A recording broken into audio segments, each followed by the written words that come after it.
So the next topic is spectral distribution of perfectly black body.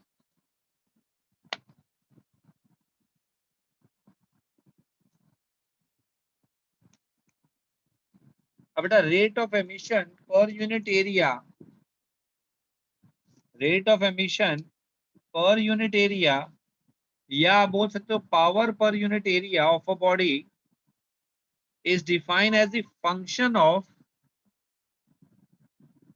power is the function of lambda. lambda मतलब wavelength. Wavelength. wavelength किसका? wavelength of emitted radiation. so जो energy emit हो रही है उसके wavelength के ऊपर उसकी पावर पता चलती है. so अगर हम ग्राफिकली ड्रॉ करें रेडिएंट पावर को,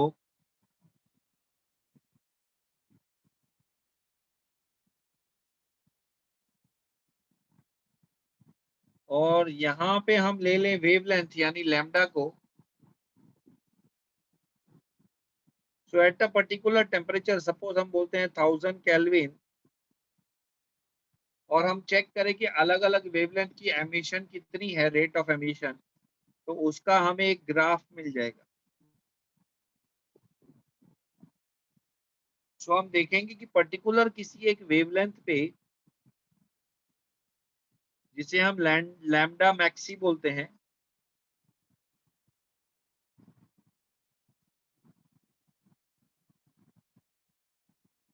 इसमें वेवलेंथ मैक्सिमम नहीं है, इसमें एमिशन मैक्सिमम है. रेडिएंट पावर जो है वो इस वेवलेंथ पे मैक्सिमम है, उसे लैम्डा मैक्सी कहते हैं. सो अगर सपोज यहाँ पे ई मैक्सी हो गया, अगर हम ये टेम्परेचर ऑफ द सिस्टम बढ़ा दें, सपोज 1200 केल्विन कर दें, सो ये जो एमिसिव पावर है थोड़ी और बढ़ जाएगी.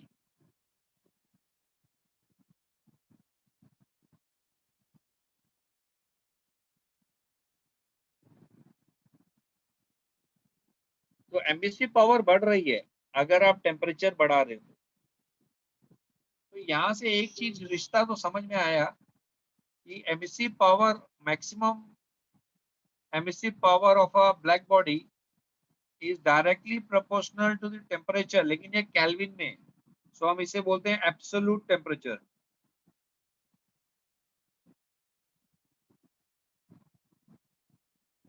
सो ई मैक्सी, या आप इसे लिख सकते हो R maxi of a black body है ना, is directly proportional to temperature. तो जब ये प्रोपोर्शनलिटी साइन हटेगा तो एक कांस्टेंट आता है, और उस कांस्टेंट को हम सिग्मा से डिनोट करते हैं. This sigma is called as Stefan's constant.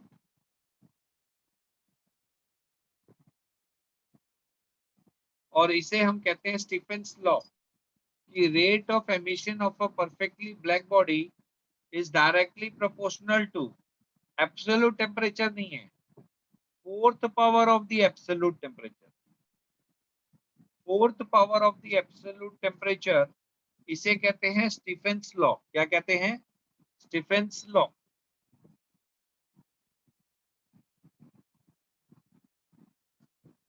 तो आप यहाँ पे बोल सकते हो कि rate of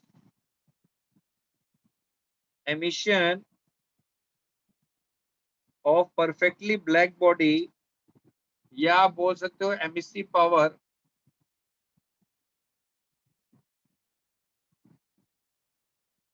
of perfectly black body is directly proportional to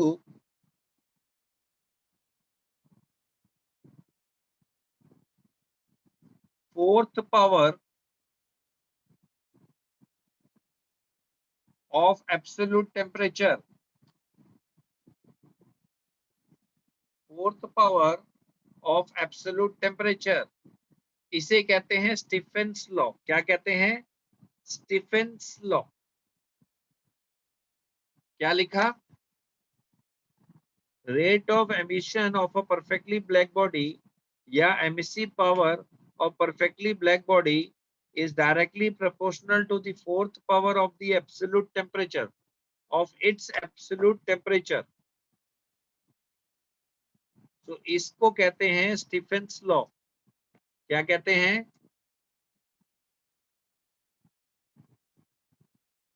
Stephen's law of heat radiation.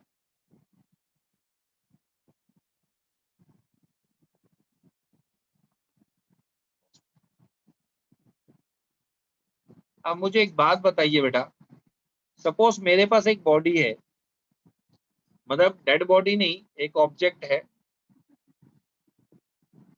उसे वो एटमॉस्फेयर में 10 joules of energy per unit time दे रहा है और एटमॉस्फेयर से 2 joules of energy per unit time ले रहा है, तो आप क्या कहोगे? फाइनल रिजल्ट क्या होगा?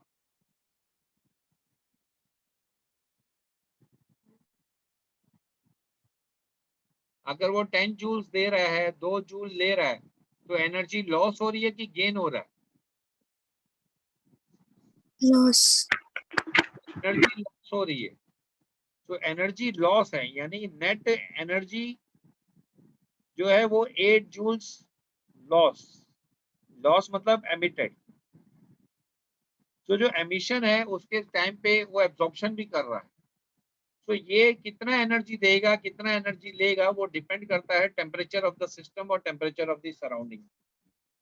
सो when we talk about system, so RB for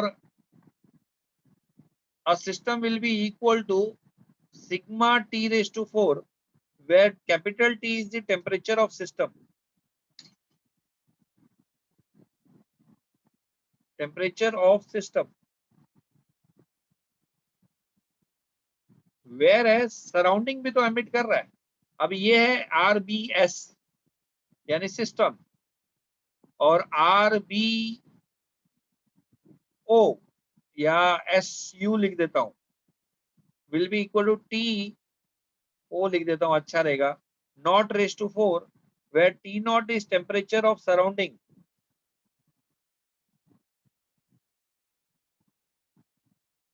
so temperature of surrounding जितना ज्यादा होगा उतनी एनर्जी सराउंडिंग एमिट करेगा, और टेम्परेचर ऑफ सिस्टम जितना ज्यादा होगा उतनी एनर्जी सिस्टम एमिट करेगा।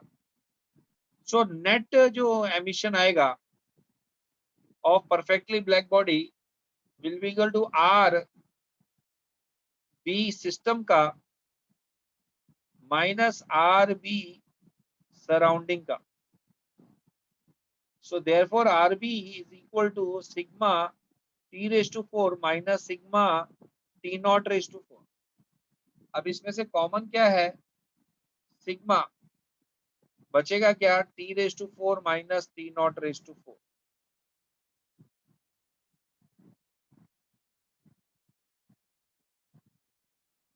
So RB is actually what? अगर आप ऑर्डिनरी बॉडी के बारे में बात करें, if we talk about ordinary body, तो ऑर्डिनरी बॉडी के बारे में बात करेंगे तो E will be equal to R upon RB, और you can say RB is equal to R upon E। तो अगर मैं RB जगह पे R अपॉन E डाल दूं, so therefore R upon E is equal to sigma T raised to 4 minus T naught raised to 4. Therefore R is equal to sigma E T raised to 4 minus T naught raised to 4. This we are talking about ordinary body.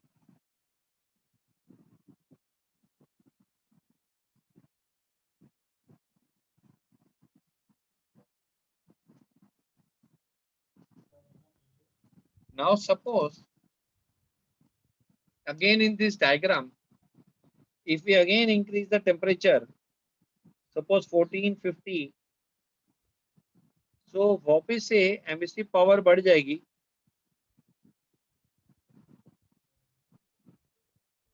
तो कहने का मतलब आप देख सकते हो फिर से एमिसिव पावर बढ़ी है, लेकिन आप ध्यान से देखें, पहले लैम्डा मैक्स यहाँ था, फिर लैम्डा मैक्स यहाँ आ गया, फिर लैम्डा मैक्स यहाँ है। Lambda max is moving towards the origin, यानी लैम्डा कम हो रहा है। तो ये चीज ऑब्जर्व करने वाले अंकल का नाम था वेन्स। क्या नाम था? वेन्स।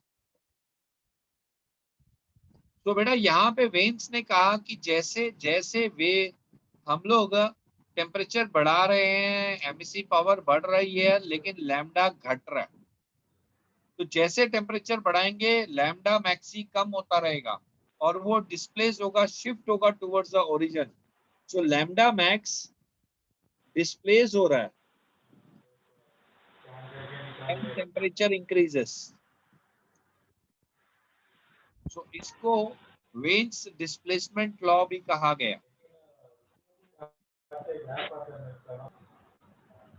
सो इसे वेन्स डिस्प्लेसमेंट लॉ। सो वेन्स डिस्प्लेसमेंट लॉ क्या है? ये कहता है the wavelength for which the emissive power is maximum lambda maxi.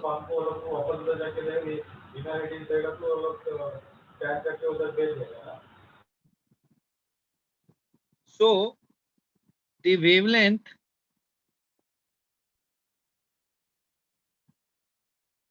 that is lambda maxi for which the emissive power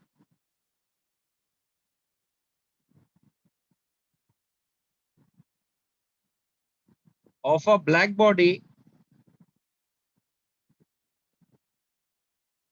is maximum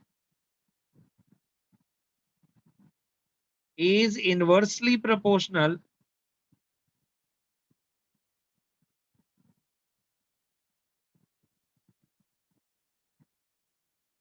to the absolute temperature।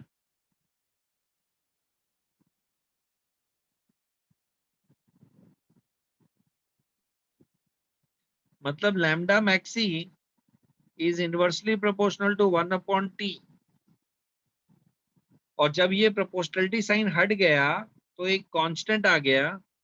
So lambda max is equal to constant B/T, where B is called as veins constant, और इसकी value है 2.897 into 10⁻³ metre kelvin. क्योंकि ये ऊपर जाएगा तो metre kelvin आएगा। ये लॉ बेटा एप्लीकेबल है उन चीजों के लिए जो बहुत दूर है और बहुत गर्म है।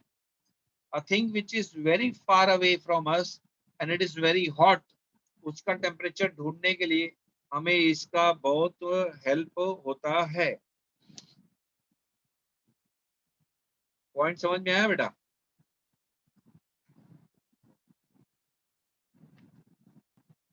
So numerical number 25. Find the temperature of a black body if its spectrum has a peak value, मतलब lambda maxi is 700 nanometer, which is visible range. B, lambda maxi is 3 centimeter in microwave region, and C, lambda maxi is 3 meter in frequency modulation radio waves FM। और veins constant को B की value 2.897 into 10⁻³ metre kelvin हमें लेना है। तो बड़ा आसान सा फॉर्मूला अभी मैंने आपको लिखाया, तो उसको यूज करना है। तो आइए इसे सॉल्व कर लेते हैं। तो अकॉर्डिंग टू न्यूमेरिकल नंबर 25 हमारे पास वेन्स कांस्टेंट की वैल्यू जो गिवन है B is equal to 2.897 into 10⁻³ metre kelvin तो फर्स्ट केस में लैम्डा जो है 700 नैनोमीटर है। सो बेटा टेम्परेचर का फॉर्मूला हो जाएगा B upon lambda maxi. So 2.897 into 10⁻³ metre kelvin upon 700 nano मतलब 10⁻⁹ metre. Metre metre cancel. So temperature की वैल्यू आ जाएगी 4138 केल्विन।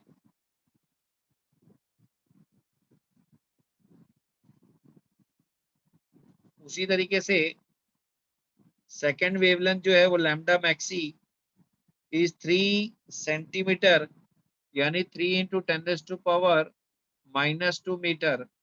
सो टेम्परेचर का formula B upon lambda maxi यानी 2.897 into 10⁻³ divided by 3 into 10⁻²।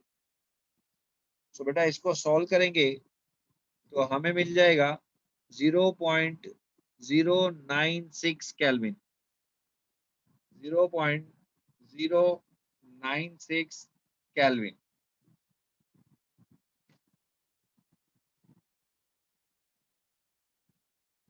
So numerical number 23 says that Earth mean temperature can be assumed to 280 Kelvin. 280 kelvin temperature मान लेते हैं mean अर्थ का। कहीं पे गर्मी कहीं पे सर्दी। How will the curve of the black body radiation look like for this temperature? इस टेम्परेचर के लिए ग्राफ कैसा दिखेगा? Find out lambda maxi in which the part of the electromagnetic spectrum does it lies. तो lambda maxi किस wavelength की range में आता है वो बताओ। सो न्यूमेरिकल नंबर 23 के हिसाब से mean average temperature of the earth is 280 kelvin. We have to find lambda maxi for the earth and formula हमारे पास जो आ जाता है वो आता है lambda max is equal to B upon T। Therefore lambda max is equal to 2.897 into 10⁻³ meter Kelvin divided by 280। अगर आप ध्यान से देखें तो अप्रोक्सीमेट वैल्यू मिल जाती है। So that is approximately 0.01035 into 10⁻³ metre, या 2 डेसिमल शिफ्ट करके 1.035 इंटू 10⁻⁵ मीटर। सो ये लैम्डा मैक्सी का फॉर्मूला मिल गया। अब बेटा ये रेडिएशन जो है, this radiation actually belongs to microwave. इसके लिए आपको सबकी रेंज याद करनी पड़ेगी, क्या क्या रेंजेस हैं। Microwave reason,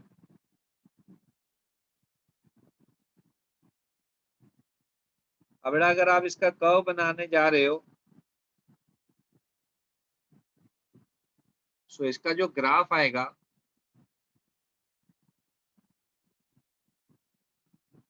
lambda radiation power, सो हमारा ग्राफ 1 जो लैम्डा मैक्सी है, ये लैम्डा मैक्स है 1.035 इंटू 10⁻⁵ मीटर। यहाँ पे ये मैक्सिमम होना चाहिए, बाकी कर्व ऐसे ऊपर से नीचे जाएगा। अब बेटा ये जो हमारा कर्व आ रहा है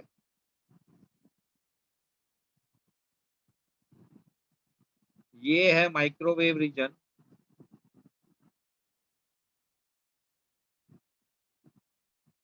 इसके पहले है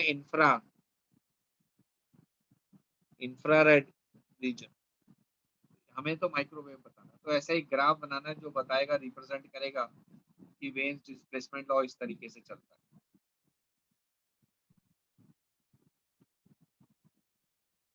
तो स्टीफेंस के ऊपर हमारे न्यूमेरिकल बेस है, जिसमें R B rate of radiation of black body is proportional to the fourth power of the absolute temperature. Proportionality sign हटा तो सिग्मा आया। सिग्मा अगर सराउंडिंग भी होगा तो T⁴ माइनस T⁴ आएगा। इसमें एमिसिविटी की वैल्यू 1 होती है और आरबी का फॉर्मूला Q/AT भी होता है। अगर हम ऑर्डिनरी बॉडी के बारे में बात करेंगे तो आर का formula sigma E T⁴ minus T⁴ होगा। अब हम न्यूमेरिकल नंबर 19 करने वाले हैं, 19, न्यूमेरिकल नंबर 19। आइए, so numerical number 19 says that calculate the energy radiated in 1 minute, yani t is equal to 60 seconds, by a black body of surface energy area 100 centimeter square, उसे metre square में convert करेंगे when it is maintained at 227 degrees Celsius।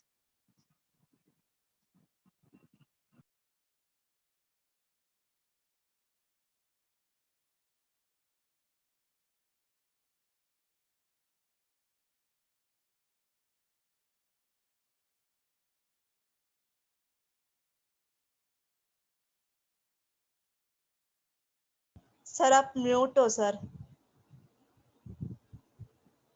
So question number 19, area is equal to 100 centimeter square।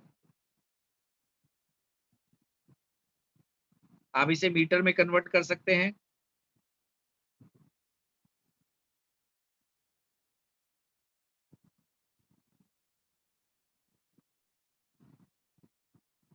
That will be equal to 100 मतलब 10⁻², metre square यानी -4, so become -2।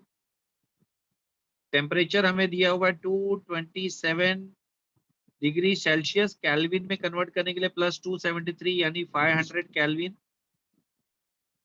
Sigma is equal to 5, 6, 7, 10 के ऊपर 8, sigma की ये value है। Joules per metre square पर second पर kelvin raise to 4। Time है 1 मिनट यानी 60 सेकेंड्स। आपको क्यू चाहिए, क्यू का मतलब क्वेश्चन मार्क। सो हमारा formula R B is equal to sigma T⁴ and R B का फॉर्मूला है Q/AT। So therefore Q/AT is equal to sigma T⁴, therefore Q is equal to sigma AT T⁴, therefore Q is equal to sigma 5.67 into 10⁻⁻8, area 10⁻⁻2, time 60, temperature 500⁸ ओए होए होए 500⁸8 नहीं 500⁸4। सो बेटा ये होएगा 5.67 into 6 into 5 का ⁻⁴ इज 625 इंटू 10⁻⁻, बेटा -8 -2 +1 +8, 8 और 8 कैंसिल हो गया, 0.1 आ गया। तो 5.67 into 6 into 62.5 is equal to dash joules, और इसका आंसर आएगा 2126.25 जूल्स। तो ये हमारा फाइनल आंसर है।